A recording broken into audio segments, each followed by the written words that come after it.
Assalamualaikum warahmatullahi wabarakatuh. Apa kabar semua? Alhamdulillah, hari ini kita bertemu kembali di mata pelajaran fikih. Kali ini kita masuk kepada pembahasan bab yang kedua. Adapun yang akan kita pelajari bersama adalah mengenal tata cara mandi wajib. Bagaimanakah tata cara mandi wajib? Nanti akan kita pembahasan lebih lanjut. Namun sebelum itu perlu kita ketahui bahawa ketika kita akan melaksanakan solat, maka kita harus bersuci terlebih dahulu. Nah, di antara taharah yang harus dilakukan itu adalah yang pertama dengan berwudu, yang kedua dengan mandi, dan yang ketiga adalah dengan bertayamum. Ketiga inilah yang harus kita perhatikan bersama ketika kita akan melaksanakan taharah, khususnya ketika kita akan melaksanakan ibadah salat.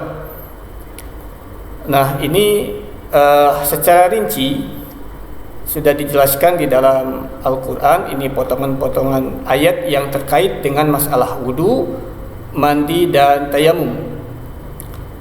Dalil tentang wudu sudah dijelaskan di dalam Al-Quran. A'udzubillahi minasyaitonirrajim. Faghsilu wujuhakum wa aydiyakum ilal marafiqi wamsahu biru'usikum wa arjulakum ilal ka'bain. Maka basuhlah muka kalian dan tangan kalian sampai dengan siku, dan sapulah kepala kalian, dan basuhlah kaki kalian sampai dengan kedua mata kaki. Kemudian dalil untuk mandi atau mandi wajib adalah wa in kuntum junuban fattaharu, dan jika kalian junub maka mandilah. Kemudian untuk tayamum, wa in kuntum marda aw ala safarin aw jaa ahadum minkum minal ghaiti aw lamastumun nisaa falam tajidu ma'an fatayammamu sa'idan tayyiban famsahu biwujuhikum wa aydikum. Jika kalian sakit atau dalam perjalanan atau kembali dari tempat buang air, dari toilet, kamar mandi, atau menyentuh perempuan berjima, lalu kalian tidak memperoleh air, maka bertayamumlah dengan tanah yang baik atau bersih. Sapulah muka kalian dan tangan kalian dengan tanah itu. Selanjutnya, berwudu, kemudian mandi dan tayamum yang secara global dijelaskan. Sebelumnya tadi sudah dirincikan bagaimana dalil-dalil tentang wudu, mandi, dan tayamum. Ini dalil secara utuh, ya, yang terkumpul dalam satu ayat di dalam surah Al-Maidah ayat yang ke-6. Di sini sudah sangat jelas diterangkan. Allah berfirman, A'udzubillahi minasyaitonirrajim. Ya ayyuhalladzina amanu, wahai orang-orang yang beriman, idza kuntum ilas sholati, apabila kalian akan mengerjakan salat, faghsilu wujuhakum, maka cucilah muka kalian, wa aydiyakum, dan kedua tangan kalian, ilal marafiqi, sampai siku, wamsahu biru'usikum, dan sapulah kepala kalian, wa arjulakum, dan cucilah kaki kalian, ilal ka'bain, sampai kedua mata kaki.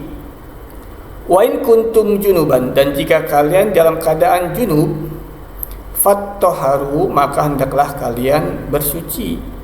Wa in kuntum marda, dan jika kalian dalam keadaan sakit, au ala safarin, atau dalam keadaan safar, bepergian, au jaa ahadum minkum minal ghaiti, atau setelah dari buang air besar, au lamastumun nisaa, atau menyentuh perempuan, khususnya ini berjima maksudnya, falam tajidu ma'an, lalu tidak mendapatkan air, fatayammamu, maka hendaklah kalian bertayamum sa'idan tayyiban, dengan debu yang bersih, tanah yang bersih.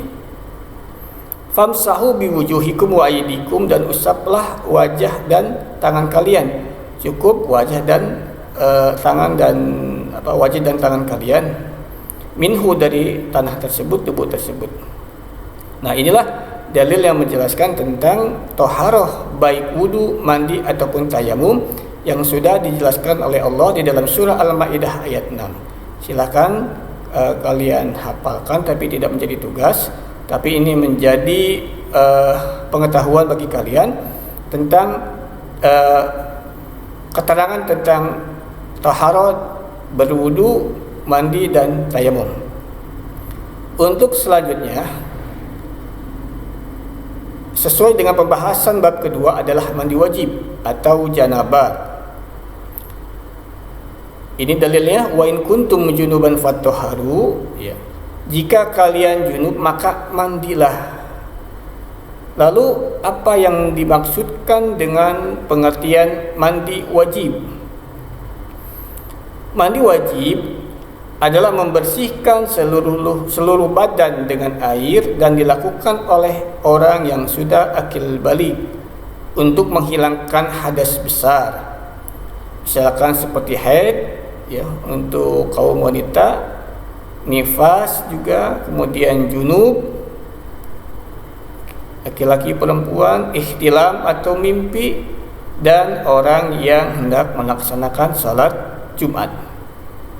Lalu bagaimana kaifiat tata cara pelaksanaan mandi wajib apabila seseorang telah mengalami misalkan haid, nifas, junub dan ihtilam?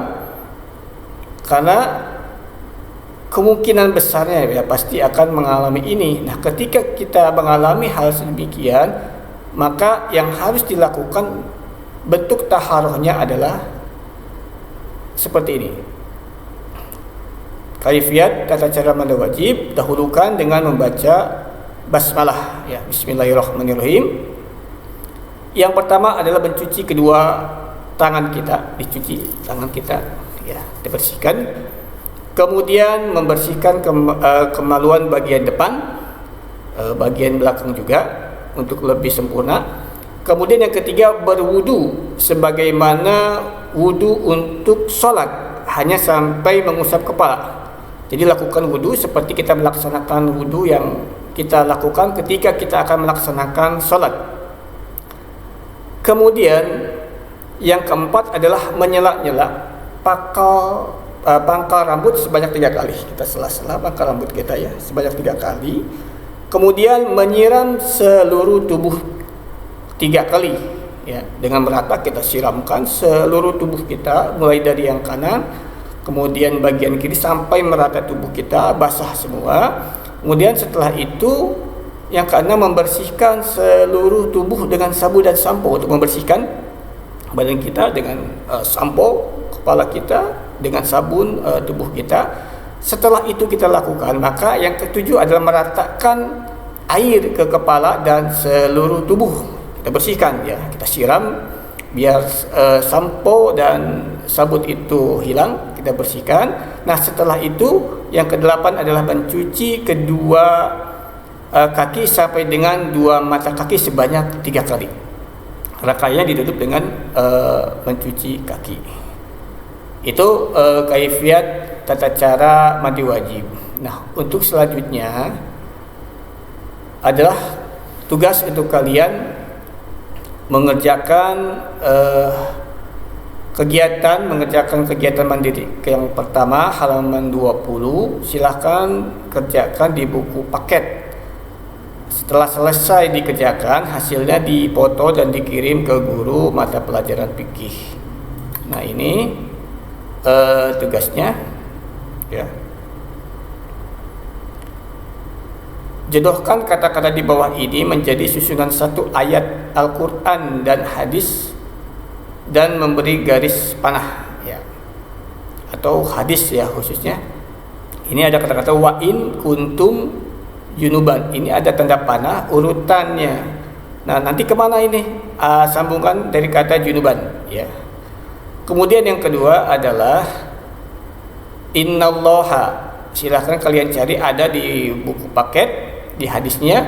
Silahkan kalian dengan teliti dilihat rangkaian hadisnya, nanti kalian ikuti saja